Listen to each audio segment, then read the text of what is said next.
국정원법 개정안이 통과됐죠. 그래서 대공수사권. 요거는 경찰로 갔어요. 그러면 생각해 보면 이낙연 대표도 그런 이야기를 하긴 했지만 권력기관 개혁 3법이 다 통과된 거예요. 맞아요. 검경 수사권 조정됐죠. 공수처 설치법안 개정됐죠. 국정원 법 개정해서 쉽게 표현하면 얘네들 간첩 짠다는 명분으로 간첩 사건 조작하고 정치에 개입하지 말라는 거예요. 예. 그러면 이만한 개혁이 어디 있어요? 독재 정권 시절에 저쪽 세력들이 써먹었던 것들은 다 없어지기 시작하는 거예요. 이거를 사상적 이론적으로 주도했던 사람이 누구냐면 조국입니다. 그러니까 간단히 말해서 최근에 국회에서 통과된 이 법들은 조국의 유산에 가깝습니다. 민정수석 때 주로 해왔던 그 뭐랄까 검경 수사권 조정 같은 이런 그 법 입법 노력들이 국회에서 통과된 거예요. 조국은 지금 일반 민간인 신분이지만 조국 장관은 이 권력기관 개혁에 있어서 획을 그은 예. 그런 사람이라고 보시면 되고요. 그 조국 장관의 그 감회랄까 감개무량을 한번 직접 한번 읽어보겠습니다. 작년 말 검경 수사권 조정 법안과 공수처법 설치 법안이 국회를 통과하였고 12월 정기국회에서 공수처법 개정안, 경찰법 개정안이 국회를 통과한 데 이어 12월 13일 조금 전 국정원법 개정안이 국회를 통과하였다. 이로써 문재인 정부 권력기관 개혁안이 모두 법제화되었다. 기무사의 안보지원사로의 해편은 법률 사안이 아니었기에 민정수석실과 국방부의 협업 후 2018년 8월 대통령령으로 해결되었다. 감개무량하다. 나는 2018년 1월 14일 민정수석 비서관으로 고 박종철 사망일을 맞이하여 권력기관 개혁안을 발표했다. 검찰, 경찰, 국정원 개혁은 문재인 대통령 대선 공약 및 문재인 정부 국정과제의 핵심이었고 내가 민정수석 비서관을 수락한 결정적 이유였다. 이후 민정수석실은 내부 논의는 물론 각 부처와 국회 여당 의원들과 많은 소통, 대화, 논쟁을 통하여 새 권력기관 개혁안의 청사진을 만들어 나갔다. 혼신의 힘을 다했다. 물론 최종적 결정은 입법을 책임지는 집권 여당의 몫이었다. 이제 공수처는 발족할 것이고 자치경찰제는 전국적으로 실현될 것이며 독립적 수사를 보장받는 국가수사본부도 발족할 것이고 국정원은 3년 유예기간이 지나면 순수한 정보기관으로 재탄생할 것이다. 추후 대한민국 역사의 획기적 일로 평가받을 것이다. 법학자로 이런 제도 설계에 깊이 관여할 수 있었다는 것은 큰 행운이었다. 행운의 대가는 컸지만. 법안 통과에 힘을 모아주신 국회의원들께 깊이 감사한다. 오늘의 성취에 가장 큰 공은 촛불 시민에게 가야 함은 두말할 나위도 없다. 여전히 재판을 받아야 하고 시도 때도 없이 공격을 받고 있는 유배인 신세가 아니라면 이 작업을 같이 했던 사람들과 조용한 술자리를 가졌을 것이다. 오늘은 혼자라도 독주 몇 잔을 마시런다. 추신, 여러 번 말했지만 문재인 정부는 1차적으로 검경 간의 수사권 조정을 이루고 경험한 후 그 다음 단계로 수사와 기소의 완전 분리로 나아가고자 했다. 그런데 작년 하반기 이후 분리를 더 빨리 이루어야 한다는 목소리가 촛불 시민들 속에서 터져나오고 있다. 시민의 한 사람으로 이 과제에 대하여 집권 여당이 계획과 일정을 미리 수립해 주길 희망한다. 바로 이거예요. 그러니까 장기적인 비전이나 플랜이 있다는 거죠. 간단히 말하면 우리가 했던 이야기도 똑같아요. 검찰에 수사권 6개 가져간 거 있잖아요. 예. 이것도 뺏어와야 돼. 지금 당장은 아니야. 장기적 어떤 비전을 갖고 지금 하고 있는 어떤 그 결과물이고 어쨌건 조국 장관 입장에서는 여기 있잖아요. 내가 그렇게 법학자로 이런 제도 설계에 깊이 관여할 수 있었다는 것은 큰 행운이었다. 행운의 대가는 컸지만 점점점. 마음이 아파요. 이 부분 보고 되게 마음이 아파요. 그 점 세계에 정말 모든 가족들의 고통이 고스란히 담겨 있는 거죠. 그리고 그 정의당의 장혜영 의원이 이 공수처법 개정안에 대해서 기권표를 행사했잖아요. 거기에 대해서 이제 자기 스스로 논평하는 걸 보고 저는 좀 많이 서글펐거든요.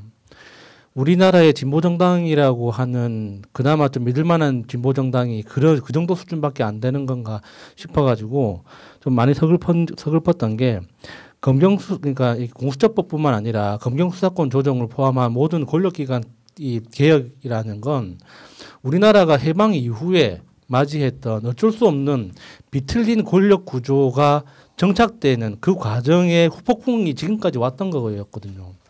그래서 진보 진영에서뿐만 아니라 시민사회에서 공수처법이라는 이름이 공식적으로 거론되기 시작한 게 24년 전입니다.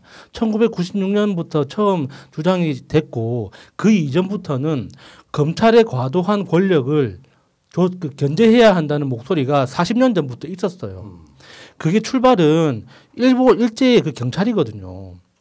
이게 그 이승만이 그 해체시킨 그 반민족 그 처단하는 그 재판정 있잖아요. 이름이 갑자기 생각이 안 나네. 반민특위. 예, 반민특위. 그러니까 자세한 기록들을 보면 경찰이 검사의 뺨을 때리는 장면이 몇 군데 나옵니다.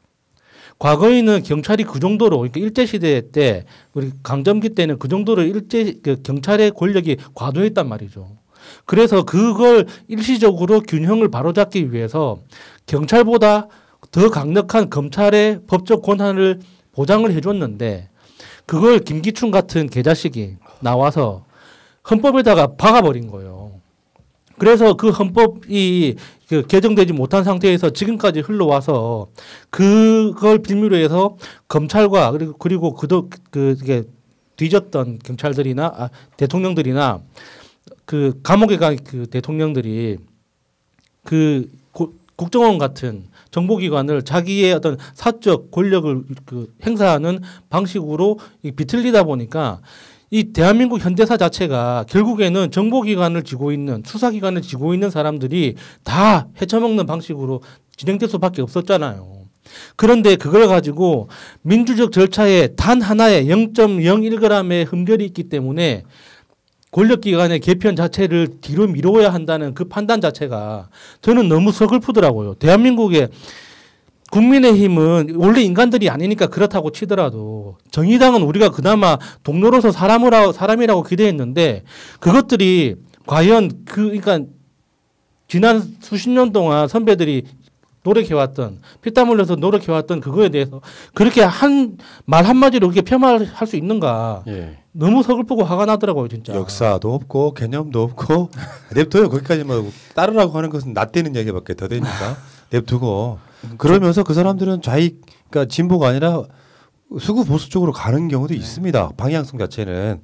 문제는 이렇게 이루어지게 된 데에는 우리가 지금 4년이나 걸렸지만 박근혜가 탄핵 국회에서 된 지는 4년 된 거잖아요. 그 사이에 엄청난 개혁들이 이루어져 버린 거예요. 우리 윤석열한테 막 어떤 시선이 집중되고 있을 때 공수처가 만들어지고 국정원이 상상을 한번 해보실래요? 우리가 박근혜 때 방송할 때 가장 무서운 대상이 국정원이었잖아요.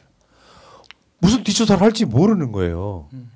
국정원이 어떤 작업을 할지는 몰라. 물론 거기에는 기무사도 같이 포함되어 있었지만 이런 조직들이 하나하나 가랑비에 어쩌듯이 개혁이 되고 있는 거예요. 아까 그런 표현 나왔잖아요. 법제화되었다고. 개혁의 요구는 많았으나 법으로 구체적으로 만들어진 건 이게 처음이에요. 오죽하면 이낙연 대표도 87 민주항쟁 이후에 가장 큰 성과를 이루었다라고 이야기하고 있지 않습니까? 실제로 그 국정원은 이제 간첩 잡는 기구가 아닙니다.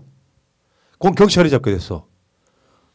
하나씩 바뀌고 있는 거야. 4대 권력기관 그러면은 검찰, 경찰, 국정원, 국세청이었는데 사실 국세청에 대해서는 무슨 뭐 권력기관 비리 이런 얘기가 나오고 있지 않으니까 문제는 앞으로는 경찰 개혁이 훨씬 더 중요해질 수도 있어요.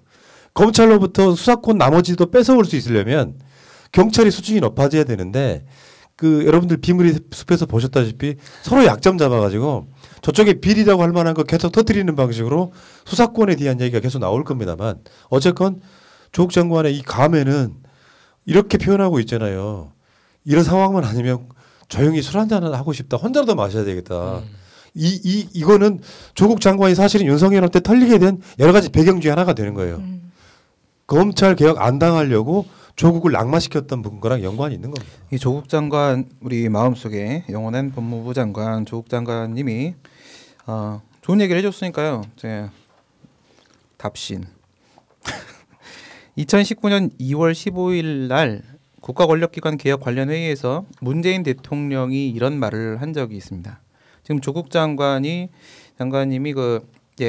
권력기관 그러면 이제 기본적으로 세 개잖아요. 검찰, 국정원, 경찰에다가 플러스 알파 한 개를 붙이는데 푸나님이 말씀하시는 국세청을 넣을 때도 있고 기무사를 넣을 때도 있고 뭐 그렇긴 한데 잘 정리를 해주셨기 때문에 문재인 대통령이 당시에 2019년 초에 이런 얘기를 했습니다.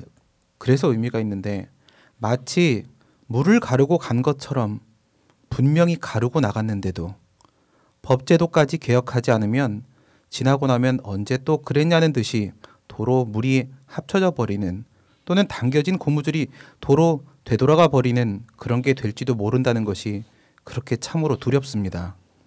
법안들이 통과되어서 권력기관 개혁이 확실하게 매듭되어질 수 있도록 힘을 모아주세요.